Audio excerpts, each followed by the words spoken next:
What's up, everybody? Welcome back to the show. My name is Adam Palmer. I am your host. This is the Hobby News Daily Morning Minute. Today is Thursday, July 17th, and on today's episode of the podcast, we are going to be talking about two injuries that I think are affecting basketball cards. We're now 13 days away from the National. Today's tip is going to be a twofer if you're buying cards from dealers.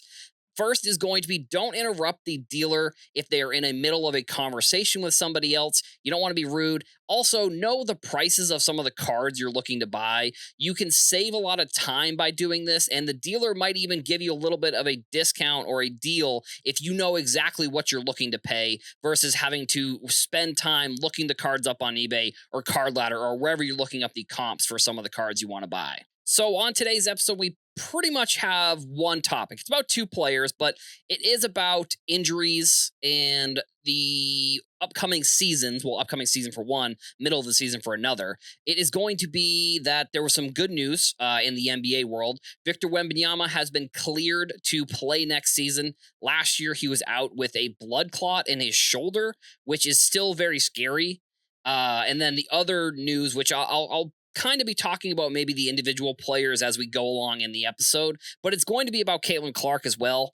This hasn't been the healthiest season for her. I believe that it was the first time she's missed any games since high school with an injury. And I don't know if you're watching the games. I think unfortunately, I don't know. It just and maybe I'm not watching some of the other games, so I don't know about the physicality of some of the other teams. But it seems like players are not. They're trying to be a lot more physical when it comes to when they play against Caitlin Clark, which I think is leading to some of the injuries. There was an injury that she recently had with her groin, her hamstring. I think it was. It was either her calf or I know it was like an upper leg injury, and that could lead to I don't know a more intense injury, a worse injury for her. But I think one of the things with these types of injuries or with the way that she's playing, unfortunately, is that it feels like she's almost going to be injury prone. Not for her whole career, but this season might be one where she might continue to see some of these injuries. And I guess I want to kind of connect the two. So like with Wembanyama, he had one of the things that like when 2020 came around and the season was canceled, a lot of those rookies still had a lot of the hype that they got from there being no games and people being excited for their cards.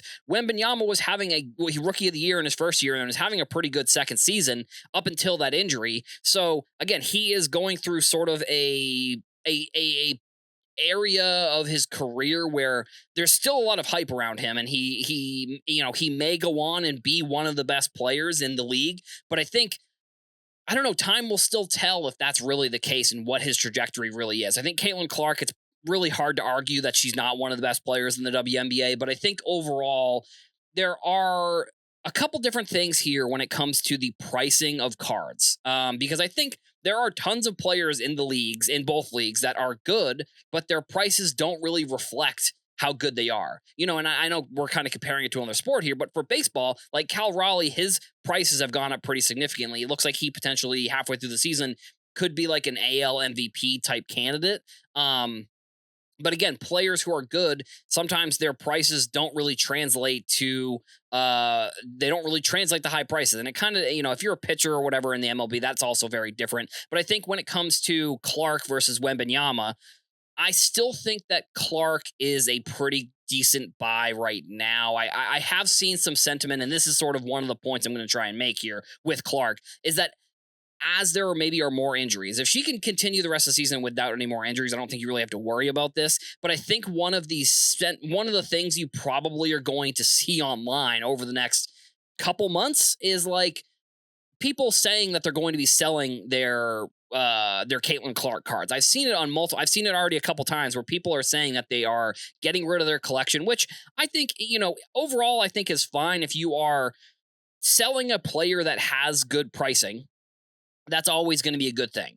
I do, in my opinion, still think that with Caitlin Clark, the one thing that will hold her prices pretty strongly is the amount of cards there are of her. Like if you're comparing Wembanyama to Clark, the numbers are almost not even close. Like Wembanyama broke every PSA record last year with how many of his cards were graded.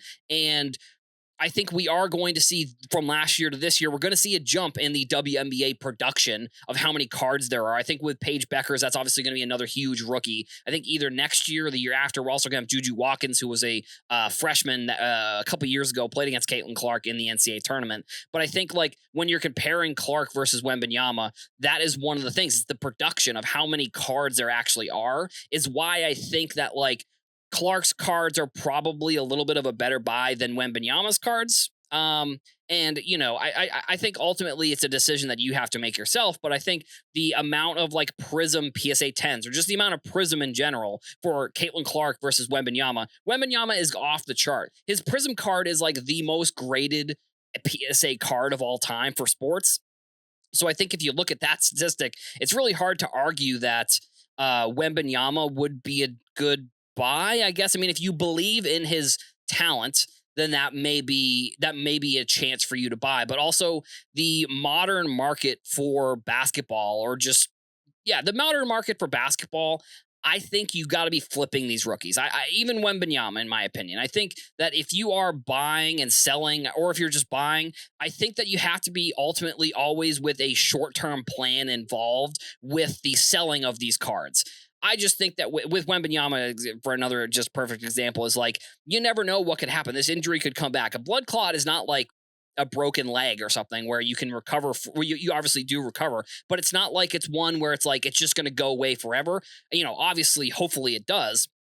But I mean, in theory, it's not something where it's just like you recover from it and then next thing you know, you're fine. With it being in his shoulder, that's, I don't know. That injury scares me, if I'm going to be honest. And the physicality for Clark, that also does scare me a little bit too, if I'm going to be completely honest. But I think if you're looking at the production between Wembanyama and Clark, that's why, like, if you are choosing between the two, and obviously this is a hypothetical, but if you were to be buying either of those two cards, I think Clark might be the one to buy. But I think overall, with some of her injuries, you are definitely going to see people panicking. That's sort of how the sports card market works, realistically. Like, we saw tons of volume when Wembanyama went down. Anytime there's people in the news, that's when you start to see the volume. Whether the prices change, that kind of depends on if it's good news or bad news. You know, if it's good news, most of the time price will go up. If it's bad news, usually price will go down. And the volume, you'll kind of see that, where it either will be obviously a downward chart or an upward chart. I guess it kind of really depends on the news there. And I think with Wembanyama coming back, he still, like I said earlier, he still has the hype, I think, around him of like being one of the more important prospects in the NBA right now.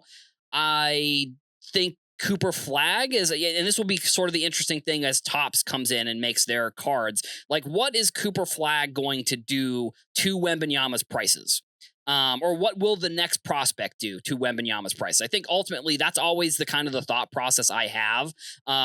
Because later on in his career, Wembanyama might be able to hold some of the value, but I think in the third year, there's just a little bit too much risk because of how many cards there are. And I don't even know if you should be buying PSA 10 Prism cards realistically. I know earlier this week I talked about how Prism is such a good brand, but like, there's just so many of the cards. I just don't know how I wouldn't be able to justify the prices that you probably would have to be spending to acquire any of these PSA 10s for Wembanyama, where Clark, you're probably spending more, if I'm going to be honest. But I think because of the volume and the number of PSA 10s for Clark versus Wembanyama, that's why I would maybe go with Clark. But honestly, either or, I'm hesitant to suggest buying Prism PSA 10s. You might want to look for like graded cards of rare autographs. I mean, obviously Wembanyama only is going to have Topps autographs. They're not going to be licensed, but some of maybe the lower number Prisms, like,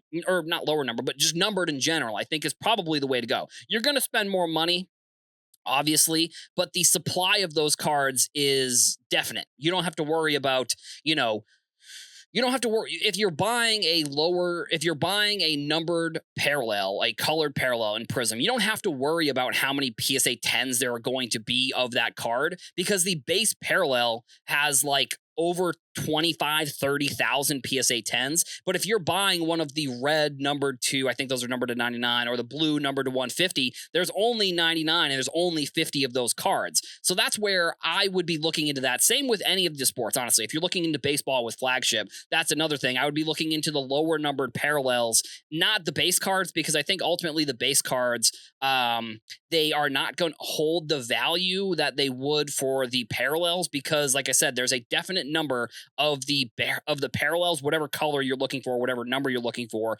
versus the base parallel, which, they're probably a couple 10 to 20, 30, 40, 50 maybe graded of those specific cards a day. So that's just all the, some of the stuff that I would be looking into, whether you're looking to buy Caitlin Clark cards or Wembanyama.